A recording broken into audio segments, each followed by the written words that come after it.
Un coffre verrouillé peut sembler oublié dans une pièce poussiéreuse, mais lorsqu'on insère la bonne clé dans sa serrure, ce qui semblait endormi s'ouvre soudain pour révéler des trésors que personne ne soupçonnait. De la même manière, beaucoup d'entre nous se sentent ignorés, laissés de côté ou même oubliés dans des lieux où d'autres sont célébrés et élevés. Mais mes amis, quand Dieu détient la clé de votre vie, aucune serrure ne peut rester fermée et aucune porte ne peut demeurer close. Il n'y a pas de saison trop longue, pas de lieu trop bas, ni de honte trop profonde pour que Dieu ne puisse vous élever. Quand il décide que c'est votre moment, aucun homme, aucun mur, aucun poids ne peut empêcher votre élévation. Vous n'êtes pas enterré, vous êtes planté. Et Dieu ne plante jamais ce qu'il ne prévoit pas de faire croître. Au temps convenable, il versera sa pluie, fera briller sa lumière sur vous et vous fera vous lever. Vous êtes peut-être encore dans la terre, mais vous êtes inscrits sur le calendrier du ciel. Et le même Dieu qui voit tomber le moineau est le même Dieu qui voit vos larmes. Il n'a pas abandonné votre avenir, il prépare votre élévation.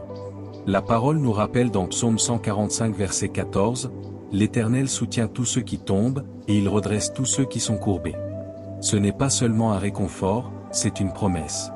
Dieu n'aide pas seulement ceux qui ne trébuchent jamais, il descend au plus bas, relève les courbés, les brisés, les blessés, et les place là où lui seul peut le faire. Aujourd'hui, je veux explorer comment Dieu nous élève, même lorsque tout autour de nous semble vouloir nous abaisser. Je vais également prier une prière puissante avec vous, au nom puissant de Jésus. Regardez jusqu'à la fin et ouvrez votre cœur pour recevoir les bénédictions de cette prière. Tournons maintenant notre attention vers ces moments où Dieu commence au plus bas pour vous élever au plus haut. Mes amis, il y a quelque chose de sacré dans le niveau du sol. C'est l'endroit où tout commence, silencieusement, souvent invisible aux yeux des autres, et facilement considéré comme insignifiant.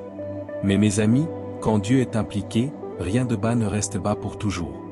Ce que les hommes appellent sans valeur, Dieu l'appelle choisi. Ce que les gens ignorent, Dieu le prépare. Quand Dieu dirige votre vie, votre position actuelle ne détermine pas votre élévation future. Il est spécialiste dans l'art de relever ce que les autres ignorent. Le monde dit que vous avez besoin d'une plateforme, Dieu dit, donne-moi ta soumission. Regardez Moïse. Il fut autrefois un prince, puis un fugitif, oublié dans une terre qui n'était pas la sienne. Il passa 40 ans inaperçu, à garder des brebis qui ne lui appartenaient même pas. Mais lorsque le buisson ardent s'enflamma dans Exode 3 versets 1 à 4, Dieu alluma un feu non seulement dans le buisson, mais aussi dans l'appel de Moïse. Dieu ne l'a pas appelé dans le palais, il l'a appelé dans le désert. Mes amis, votre désert n'arrête pas votre destinée. Il devient le lieu même où Dieu parle et confie une mission. L'élévation de Dieu commence souvent lorsque nous n'avons plus rien à prouver, lorsque l'orgueil a été vidé, et que nous ne sommes plus en compétition. Nous devenons les meilleurs instruments pour son usage. Le sol t'apprend à écouter, la poussière t'apprend à dépendre. Et quand Dieu t'élève depuis cet endroit, tu portes une gloire qui ne vient pas des applaudissements. Considère la vie de Mephibosheth. Bien qu'il fût le petit-fils d'un roi déchu, sa vie fut reléguée dans l'ombre à cause d'une blessure et d'une tragédie. Dans 2 Samuel 9 versets 3 à 7, David demande s'il reste quelqu'un de la maison de Saül à qui il pourrait montrer de la bonté. Et Mephibosheth est retrouvé vivant à Lo-debar, un lieu de stérilité et de rêves oubliés. Mais le roi l'a fait chercher, non à cause de ce que Mephibosheth avait fait, mais à cause de l'alliance. Mes amis, l'élévation de Dieu ne repose pas toujours sur le mérite, elle repose souvent sur la miséricorde. Sa grâce trouve ceux qui n'ont pas la force de le chercher. Il les envoie chercher. Il les fait asseoir à des tables qu'ils ne pensaient plus jamais voir. C'est ce que Dieu fait. Il élève, non pas sur la base de votre liste de réussite, mais sur la base de son amour. Vous vous sentez peut-être aujourd'hui à Lo-debar, comme si la vie vous avait oublié. Mais tout comme David a envoyé des chars pour Mephibosheth, Dieu envoie la faveur pour vous retrouver.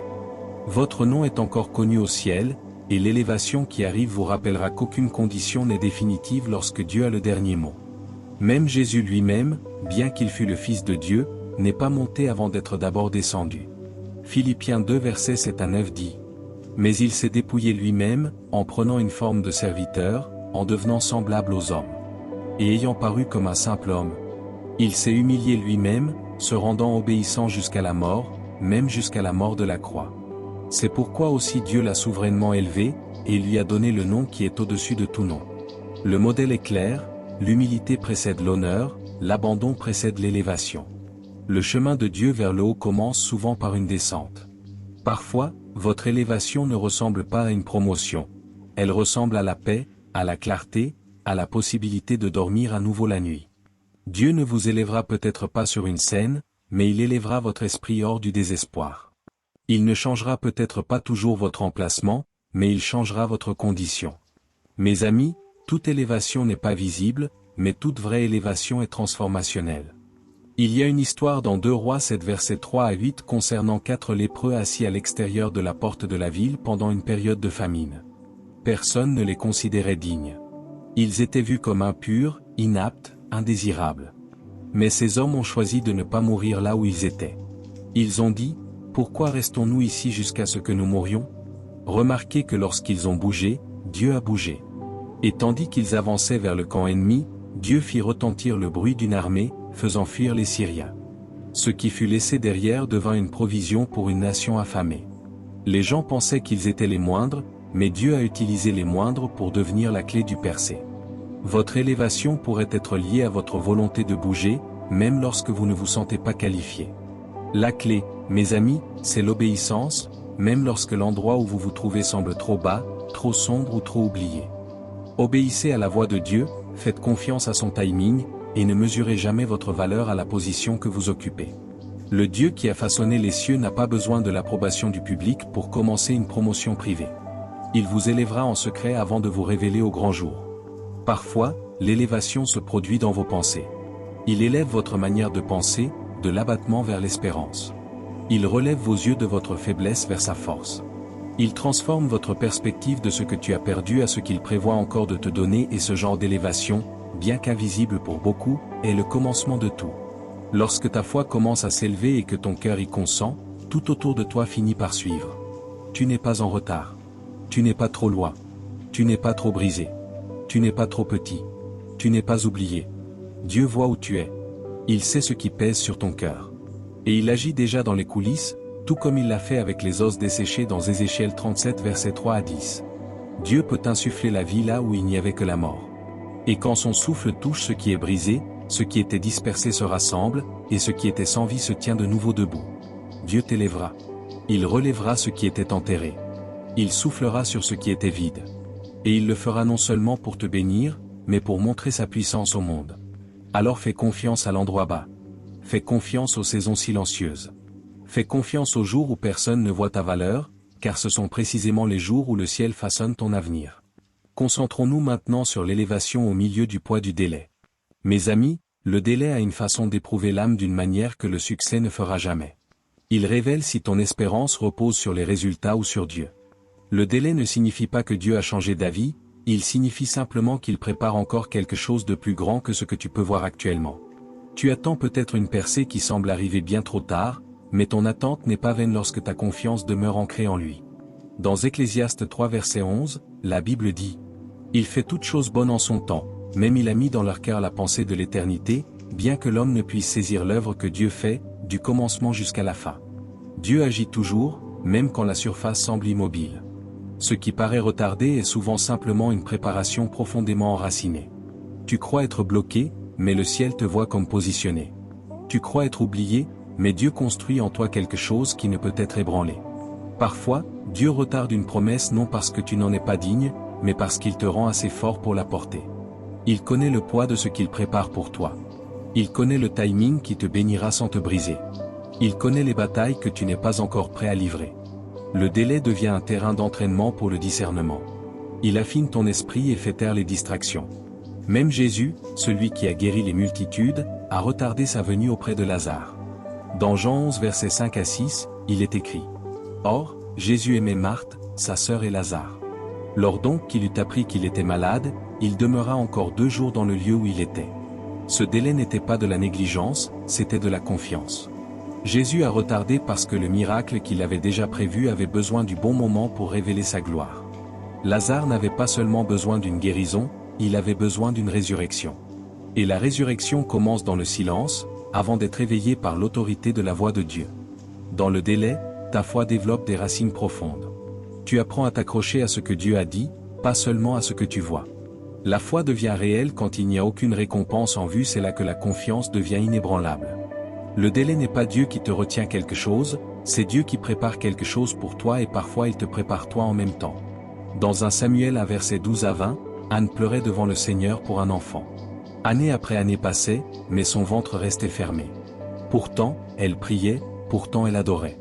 Finalement, elle donna naissance à Samuel, un prophète qui allait oindre des rois. Le délai dans son ventre donna naissance à de la profondeur dans son esprit. Elle passa de la détresse à la dévotion, et son élévation ne vint pas seulement par l'enfant, mais par l'intimité avec Dieu né dans l'attente. Mes amis, ne gaspillez pas le délai. Ne le laissez pas devenir amertume alors qu'il peut devenir le fondement de votre percée. Dieu compte chaque larme. Psaume 56 verset 8 dit. Tu comptes les pas de ma vie errante, recueille mes larmes dans ton outre, ne sont-elles pas inscrites dans ton livre? Ce verset nous dit que rien n'échappe à Dieu. Dieu voit chaque larme que vous versez, et aucune ne tombe sans qu'il ne la remarque. Il enregistre la douleur avec le même soin qu'il enregistre la louange. L'élévation qui suit un délai est lourde, elle contient de l'endurance. Les gens verront votre promotion, mais ils ne connaîtront pas les prières derrière elle.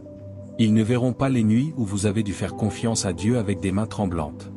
Mais le ciel a tout vu. Le ciel a tout porté. Dieu élève souvent ceux qui sont patients sous la pression, ceux qui ne troquent pas leur foi contre des résultats rapides. Il vous élèvera quand le poids aura forgé votre force, quand votre caractère aura été façonné par des jours silencieux et des nuits longues. Le délai brise l'orgueil comme rien d'autre. Il vous enseigne que ce n'est pas votre rythme, mais le dessein de Dieu qui détermine vos progrès. Il humilie vos attentes et élève votre compréhension. Il affine vos désirs jusqu'à ce qu'ils s'alignent avec sa volonté. Même l'homme à la piscine de Bethesda a dû attendre. Dans Jean 5 versets 5 à 9, on nous dit qu'il était là depuis 38 ans. D'autres passaient devant lui, entraient dans l'eau avant lui. Mais un jour, Jésus est passé, et en une seule phrase, tout a changé. Lève-toi, prends ton lit et marche. Et immédiatement, l'homme fut guéri. Mes amis, votre délai n'annule pas votre destinée. Il prépare simplement la scène pour une élévation surnaturelle. Et lorsque Dieu vous élèvera, aucun homme ne pourra en réclamer le mérite. Quand Dieu ouvrira la porte, vous saurez que c'est lui seul. Dans le délai, continuez d'adorer. Dans le silence, continuez de servir. Dans la lassitude, continuez de marcher. Dieu est toujours celui qui élève les humbles. Il vous voit attendre. Il vous voit faire confiance. Et même si rien ne semble changer aujourd'hui, tout peut changer en un instant. Le ciel n'oublie pas ceux qui attendent avec foi. Votre élévation arrive. Et quand elle viendra, elle portera un poids que rien ne pourra ébranler. La gloire après l'attente sera plus grande que la douleur du processus. Tenez votre position. Restez ferme dans la foi. Et croyez que le délai de Dieu n'est pas un refus. Il réécrit ton histoire. Beaucoup d'entre nous portent des étiquettes qui ne viennent pas du ciel. Nous avons accepté des noms comme échec, oublié, trop tard ou indigne. Mais quand Dieu t'élève, il ne se contente pas de relever ta vie, il réduit au silence chaque faux nom qui a tenté de te définir. Ce que les autres ont utilisé pour te qualifier n'a plus le dernier mot. Il y a un moment puissant dans Juge 6 versets 11 à 16, lorsque l'ange de l'Éternel apparaît à Gédéon.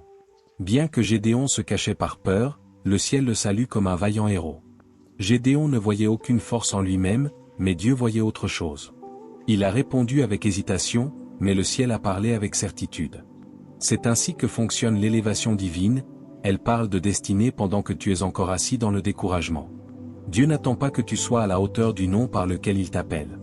Il voit ce qu'il a créé en toi, même si tu ne te sens ni fort, ni choisi, ni prêt. Sa parole sur ta vie ne change pas. Mes amis, l'élévation divine commence par l'identité divine. Quand Dieu déclare qui tu es, les étiquettes du monde tombent au sol, impuissantes. Tu as peut-être grandi dans le rejet, la déception ou le silence, mais Dieu t'élève de l'intérieur, en commençant par la manière dont tu te vois en lui. Il y a un homme dans Marc 2 versets 1 à 12 qui a été descendu par le toit parce qu'il ne pouvait pas marcher. Les gens ne voyaient que sa condition, mais Jésus a vu sa foi. Avant de guérir son corps, il a pardonné ses péchés. Jésus a relevé son âme avant de relever ses jambes. L'homme qui est entré par un toit est reparti par une porte. Il est sorti différent de la manière dont il était entré. C'est ce que fait Dieu quand il t'élève. Il fait plus que ce que tu demandes et il s'occupe de ce que les autres ne voient même pas.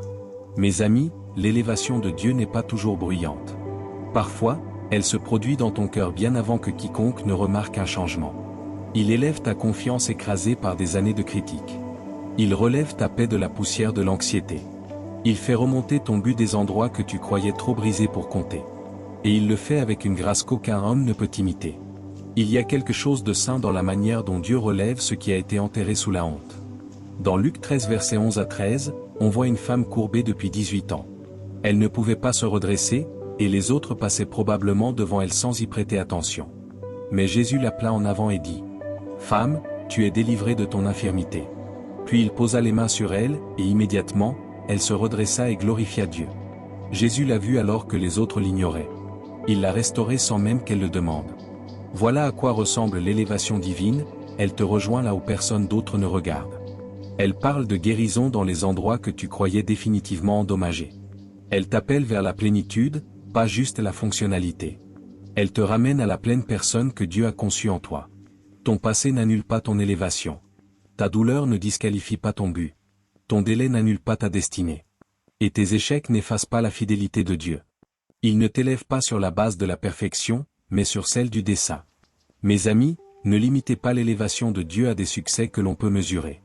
Parfois, la plus grande élévation est invisible pour le monde, mais indéniable dans ton âme. Il élève tes yeux pour revoir l'espérance. Il élève ta voix pour parler à nouveau la vérité. Il élève ton esprit quand tu n'as connu que la survie. Et quand il élève, il le fait en couche corps, âme et esprit. Ce n'est pas seulement une zone de ta vie.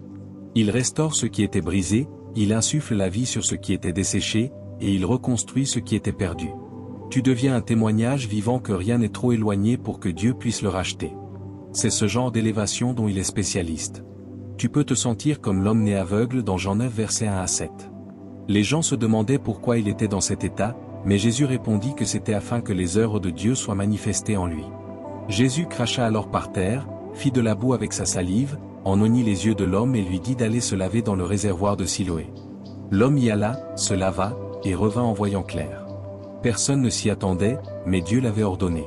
Quand Dieu t'élève, il le fait d'une manière telle que les autres doivent demander comment cela s'est produit et la seule réponse, c'est la grâce. Tu ne te relèves pas parce que tu l'as mérité, tu te relèves parce qu'il l'a décidé. Mes amis, ne mesurez pas votre histoire à ce que les autres voient aujourd'hui. Votre fin ne ressemblera pas à votre commencement. Tu as peut-être été rejeté, ignoré ou retardé, mais Dieu est en train de réécrire la conclusion de ta vie de sa propre main. Tu as peut-être commencé dans la douleur, mais tu t'élèveras dans le but. Tu as peut-être marché à travers le feu, mais tu te tiendras dans la faveur. Quand Dieu t'élève, ton passé ne te suit pas, c'est sa présence qui t'accompagne. Il met un nouveau nom sur ce que d'autres avaient étiqueté comme fini.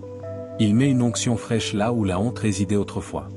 Il place l'honneur là où l'humiliation régnait. Et quand tu avanceras, les gens ne verront pas seulement un changement, ils verront la gloire de Dieu reposer sur ta vie. Il t'élèvera d'une manière qui parle plus fort que toute explication. Maintenant, à tous ceux qui entendent le son de ma voix, allons devant le Seigneur dans la prière. Je vous invite à prier cette prière avec moi ou à l'écouter dans la foi, afin que vous receviez toutes les bénédictions de cette prière. Prions notre Dieu gracieux et aimant. Père céleste, Dieu tout-puissant, tu es celui qui relève ma tête, la force sous mes pieds, et la voix qui brise le silence de chaque tombe. Tu es le Dieu qui relève le pauvre de la poussière, qui élève le nécessiteux du tas de cendres, et qui exalte les humbles en son temps. Je te remercie pour chaque retard qui m'a façonné, pour chaque vallée qui m'a appris à entendre ta voix plus clairement. Je te rends grâce car tes yeux sont toujours posés sur moi, avec un but et avec miséricorde. Seigneur, je te demande pardon pour chaque péché que j'ai commis, connu ou inconnu. Purifie mon cœur de toute pensée mauvaise, de toute parole amère, de tout acte qui t'a attristé. Je pardonne aussi à ceux qui m'ont blessé, rejeté ou ignoré, comme tu m'as pardonné. Père, je t'apporte chaque domaine de ma vie qui a été enterré, oublié ou brisé. Élève-moi hors de toute forme de peur et de silence. Élève-moi au-dessus de la honte et du retard. Je te demande de relever chaque partie de moi qui a été courbée sous le poids du découragement et de la déception. Seigneur, là où j'ai vu du rejet, fais-moi maintenant voir une redirection. Là où je me suis senti oublié, fais-moi sentir la force de ton attention divine. Je déclare au nom de Jésus que je ne serai plus défini par ce que j'ai perdu, retardé par ce qui m'a blessé, ni coincé là où j'ai été. Seigneur, que je me lève par ta main, que je marche dans ton dessein et que je tienne ferme dans ta promesse.